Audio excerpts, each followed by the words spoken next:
அனைவருக்கும் உங்கள் சகோதரி சரண்யாவின் அன்பான வணக்கம். இந்த கதையை கேட்டதுக்கு அப்புறமா யாரு சொன்னாலும் சரி, நீங்க தகுதி இல்லாதவங்க அப்படிங்கிற உணர்வு உங்களுக்கு வரவே வராது. இனி இந்த கதைய கடைசி வரைக்கும் கேளுங்க, அப்பதான் உங்களுக்கு முழுசா புரிஞ்சுக்க முடியும். முன்னொரு காலத்துல ஒரு மலை பிரதேசத்துல ஒரு அழகான அமைதியான மடாலயத்துல புத்திசாலி ஜென் மாஸ்டரான லீ மாணவர்களை வழி நடத்திட்டு வந்தாரு. அந்த மடாலயத்துல ஒரு பிரபலமான செல்வந்த குடும்பத்தை சேர்ந்த சென் அப்படிங்கிற ஒரு மாணவரும் படிச்சுட்டு வந்தான். ஆனா சென் உடல் உழைப்புல ரொம்பவும் சிரமப்பட்டான். ஆசிரமத்துக்கு தேவையான பணிகளான தண்ணீரை ஆத்துல இருந்து எடுத்துட்டு ஆசிரமத்துக்கு வர்றதோ, இல்லைன்னா தோட்ட பணிகளை செய்யறதோ, இல்லைன்னா சுத்தம் செய்யறதோ, இந்த மாதிரி எந்த ஒரு வேலையையும் அவனால சுலபமா செய்ய முடியல. அவனுக்கு இந்த மாதிரி வேலைகள் செஞ்சு பழக்கம் இல்லாததுனால ரொம்ப திணறிட்டு இருந்தான். மற்ற மாணவர்கள் எல்லாரும் இத பார்த்து ஆசிரியர் கிட்ட போய் புகார் செஞ்சாங்க.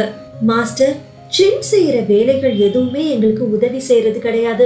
அவன் பணக்கார குடும்பத்தை சேர்ந்தவங்கிறதுனால இங்க இருக்கிற வேலை எதுவுமே அவனுக்கு பண்ண தெரியல. இந்த மடாலயத்துக்கு அவன் தேவையே இல்ல, அனுப்பிச்சிடுங்க அப்படின்னு சொன்னாங்க. மாஸ்டர் லீ அமைதியா அதை கேட்டாரு. நாளைக்கு காலையில எல்லாரும் தோட்டத்துக்கு வாங்க அப்படின்னு சொல்லிட்டு போயிட்டாரு. அடுத்த நாள் காலையில மாணவர்கள் எல்லாரும் தோட்டத்துக்கு போய் கூடுனாங்க. அந்த தோட்டம் ரொம்ப அழகா இருந்தாலும் அதுல ஒரே ஒரு வித்தியாசமான மரம் இருந்துச்சு. அந்த மரத்தோட தண்டு மட்டும் நல்லா வளைஞ்சு இருந்துச்சு. சிக்கலான கிளைகளையும் முறுக்கிய தண்டையும் வச்சுக்கிட்டு நேரா வளர்ந்திருக்கிற அழகான மரங்களுக்கு நடுவுல தனியா தெரிஞ்சிச்சு. அந்த மரத்தை மாஸ்டர் லீ எல்லார்கிட்டையும் காட்டி, இந்த மரத்தை பத்தி நீங்க என்ன நினைக்கிறீங்க அப்படின்னு கேட்டாரு. இந்த மரம் வளைஞ்சிருக்கிறதுனால இந்த ஆசிரமத்தோட அழகை கெடுக்கிற மாதிரி இருக்கு அப்படின்னு ஒரு மாணவர் சொன்னாரு. இது எதுக்குமே பயன் கிடையாது, இடத்தை தான் அடைச்சுக்கிட்டு இருக்கு அப்படின்னு இன்னொரு மாணவர் சொன்னாரு. இந்த மரத்தை நம்ம வெட்டணும்னா நம்மளுக்கு நிறைய இடம் கிடைக்கும், அந்த இடத்துல நம்ம தங்குறதுக்கு இன்னொரு குடில் கூட அமைக்கலாம் அப்படின்னு இன்னொரு மாணவர் சொன்னாரு. Master Lee சிரிச்சாரு. இன்னைக்கு பூரா இந்த மரத்துக்கு பக்கத்துல இருந்து நல்ல பொறுமையா கவனிங்க, நீங்க என்ன கண்டுபிடிச்சீங்கன்னு நாளைக்கு என்கிட்ட சொல்லணும் அப்படின்னு சொன்னாரு. மாணவர்கள் அந்த மரத்தை கொஞ்ச நேரம் கவனிச்சு பார்த்தாங்க. அதுக்கப்புறமா அவங்களோட வேலையை பார்த்துட்டு கிளம்பிட்டாங்க. மாணவன் சென்னும் அந்த மரத்துக்கு பக்கத்திலேயே உட்கார்ந்து கவனிச்சு பார்த்தான். அந்த மரத்தை பார்க்கும்போது சென்னுக்கு அவனை பாக்குற மாதிரியே இருந்துச்சு. ஆசிரமத்துல எல்லா மாணவர்களும் அவனுக்கு சரியா வேலை செய்ய தெரியலன்னு மாணவர்கள் அவனை பத்தி பொரணி பேசுறது எல்லாம் சென்னுக்கு நல்லாவே தெரியும். அவனை பத்தி யாருக்கும் நல்ல அபிப்பிராயம் கிடையாது. அவன் அந்த ஆசிரமத்துக்கு தகுதி இல்லாதவன் அப்படிங்கிற எண்ணமும் அவனுக்கு இருக்குது. அதனால சோகமா நம்மள போலவே இந்த மரமும் தகுதி இல்லாததா ஆயிடுச்சே இந்த ஆசிரமத்துக்கு அப்படின்னு யோசிச்சபடி அந்த மரத்தை பார்த்துட்டு இருந்தான். இந்த மரத்தை எப்படியாச்சும் காப்பாத்தி ஆகணும் அப்படிங்கிற எண்ணம் அவனுக்குள்ள இருந்துச்சு. இந்த மரத்தை காப்பாத்துறது மூலமா தன்னையே அவன் காப்பாத்திக்கிடலாம் அப்படிங்கிற மாதிரி ஒரு சின்ன ஆசையும் அவனுக்குள்ள இருந்துச்சு. கொஞ்ச நேரம் யோசிச்சபடியே அந்த மரத்தை உத்து பார்த்துட்டு இருந்தான். திடீர்னு அவனோட மனசுக்குள்ள ஒரு அழகான யோசனை வந்துச்சு.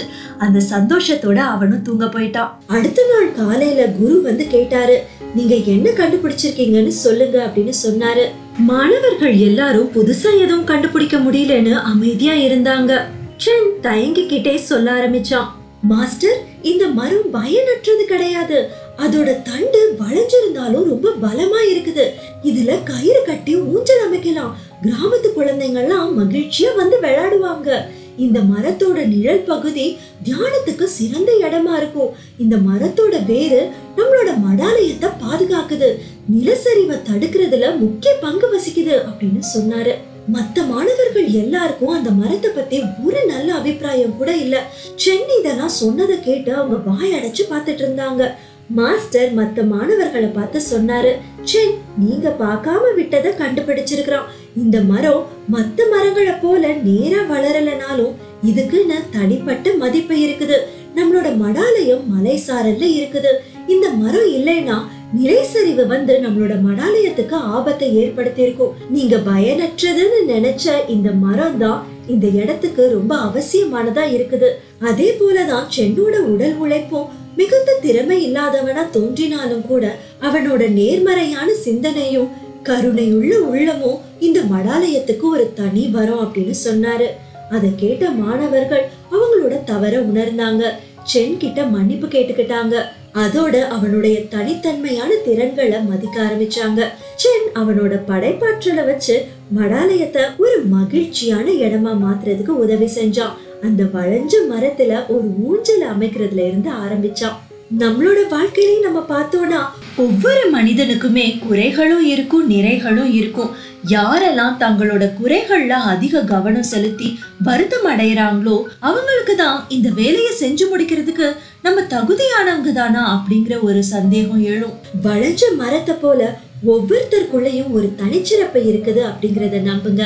உங்களோட தகுதி என்னன்னு உங்களுக்கு சுட்டி காட்டுறதுக்கு லீ மாதிரியான குரு உங்களுக்கு கிடைக்காம இருக்கலாம். ஆனா இத நல்லா ஞாபகம் வச்சுக்கோங்க. சமஸ்கிருதத்துல இப்படி சொல்லுவாங்களாம், மந்திரமா மாத்துறதுக்கு தகுதி இல்லாத எழுத்துக்கள்னு எதுவுமே கிடையாது, மருந்தா மாத்துறதுக்கு தகுதி இல்லாத செடிகள்னு எதுவுமே கிடையாது. அதே போல மகத்துவமான திறன் இல்லாத தகுதியற்ற மனிதர்கள்னு இந்த உலகத்துல யாருமே கிடையாது. இதே மாதிரி இன்னும் நிறைய நல்ல பதிவுகளை நீங்க கேட்கணும்னு விருப்பப்பட்டீங்கன்னா டீபாட் கதைக்கு சப்ஸ்கிரைப் பண்ணிக்கோங்க. நம் வாழ்க்கை நம் கையில். இது டீபாட் கதை.